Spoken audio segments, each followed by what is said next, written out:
Squishies.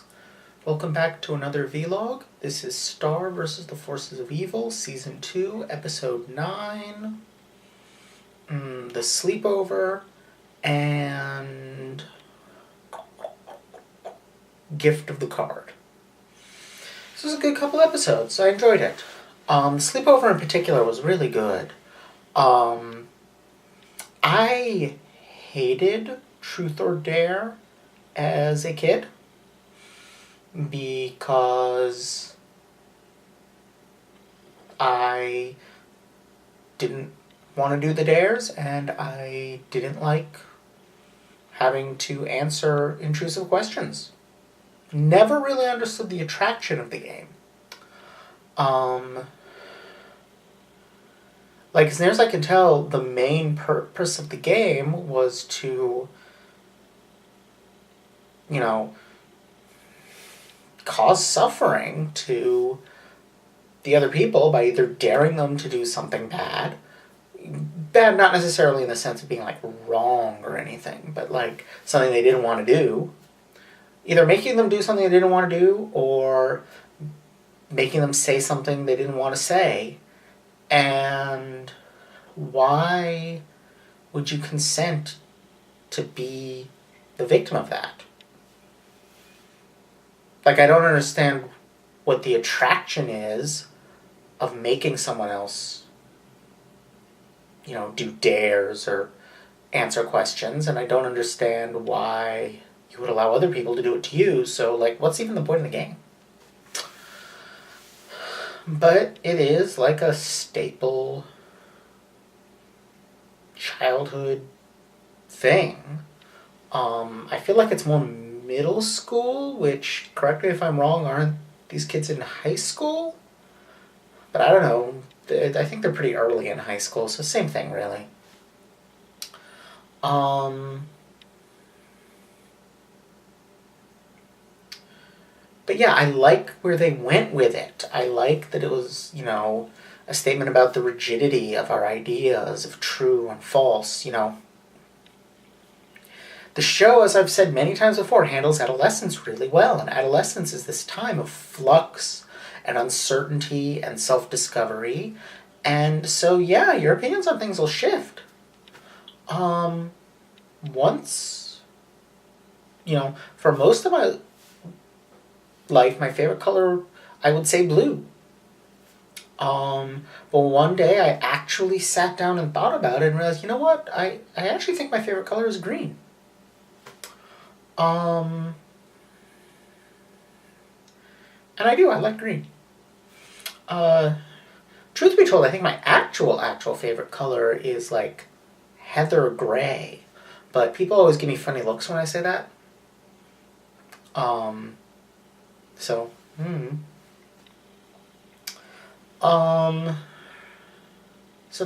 there's that. I loved the line,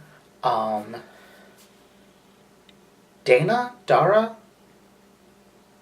I think is her name, that she likes pink and fights the patriarchy, 'cause, well, one of the things it's interesting because before I came out, pink was not a color I had ever worn in my life. And I started wearing it, actually this shirt was the first pink thing I ever bought. And it's not that I didn't wear it because it was feminine, and starting to wear it is, it is feminine or anything like that. What it was, yeah, guys can wear pink. This is a unisex t-shirt. But it can also function as a signifier of femininity, which means I could wear it to the convention, and I would know that it was signifying femininity, and nobody else would. And that was fun. like, at the same time, it was, like, self-affirming, but also had that little bit of sneakiness to make it fun. Yeah. So, I really enjoyed that. And I like it. I'm not going to wear tons of it. I don't think it's my best color, but I like it. So and at the same time, down with the patriarchy. Yeah, I am definitely down to smash some patriarchy. So I get where Dana is coming from. And I get why she would feel the pressure to say black, even though her answer is pink. But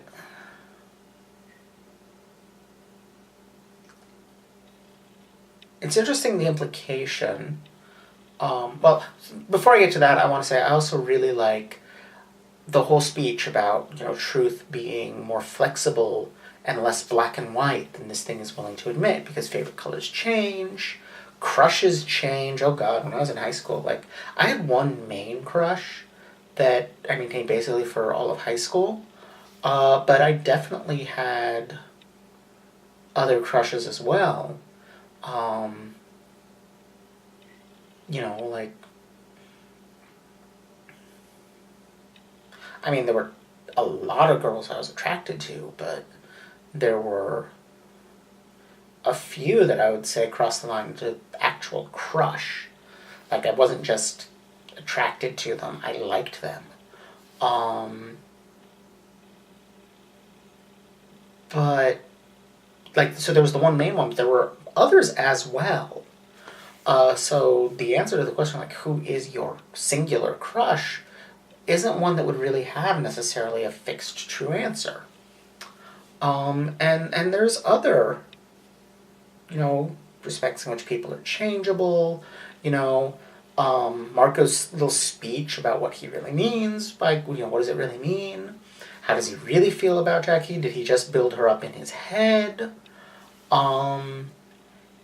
And yeah, I like that. And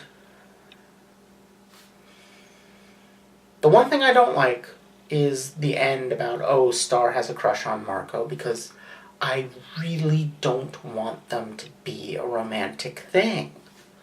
I want them to be friends. I like their friendship. So I'm hoping that's not... I'm hoping that is the beginning of a storyline that ends with them not getting together. Especially given... Well, I don't know. I'm mixed on this question now, because there's also that character they threw in who has a crush on Star. Which I'm not sure if they ever gave a name other than Starfan19.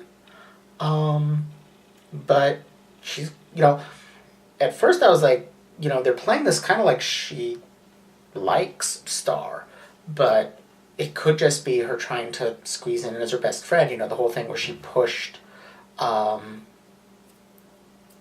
Unicorn Head out of the way. Is that her name, Unicorn Head? Whatever her name is. The floating Unicorn Head. But no, they straight up said it. She has a crush on Star. So, cool. So the show has acknowledged that same-sex or same-gender attraction exists, which is awesome. Especially because I increasingly feel like they're dropping hints. The whole Princess Marco thing, and the fact that Marco is more comfortable in a pair of ballet flats, which, I mean, I could see those being... I've never worn them, but I could see them being comfy shoes. But I feel like it's just in combination with everything else. It feels like dropping hints towards Marco being a trans girl. Princess Marco. And I would be okay with a Star Marco romance if Marco's a trans girl. I will not be okay with it if it's straightforward cishet stuff. Not because a cishet relationship is somehow inferior or anything, but because, like, the need for trans representation and representing trans women as,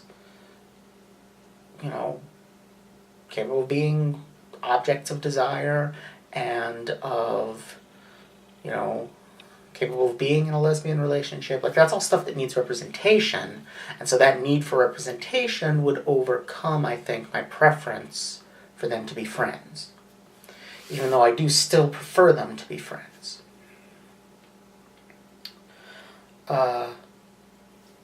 Since I'm on the topic of the second episode, I loved the villain of the second episode. I can't remember his name, but the, crocodile dude. I loved the gag about not being able to start the chainsaw, because when I first saw the chainsaw, when he pulled it out, I was like, does he use a chainsaw instead of scissors to cut dimensions? That's awesome. But then it took forever to turn it on, and I realized it's really just an inferior pair of dimension scissors.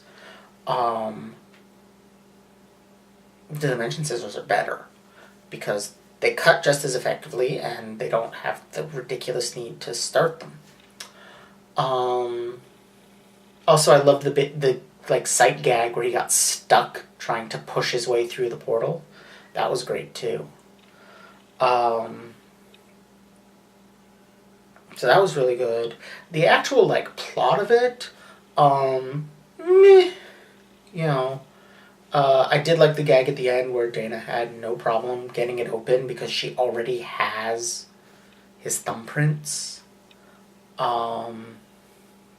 Especially in combination with the previous episode where she doesn't have a crush on Marco, although the way I read it was that she does have a crush on Marco, but she also has a crush on John Keats, so she stopped and said John Keats, which again, when I was in high school, that would have worked for me, there would have been the immediate first answer that would come to mind, my main crush, but there are other people I could have truthfully said as well, which, gets back to Star's point.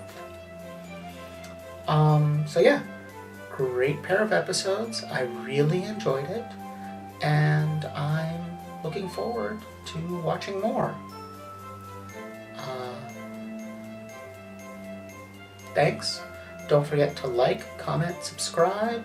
Check out my Patreon for early access to vlogs, blog posts, and more.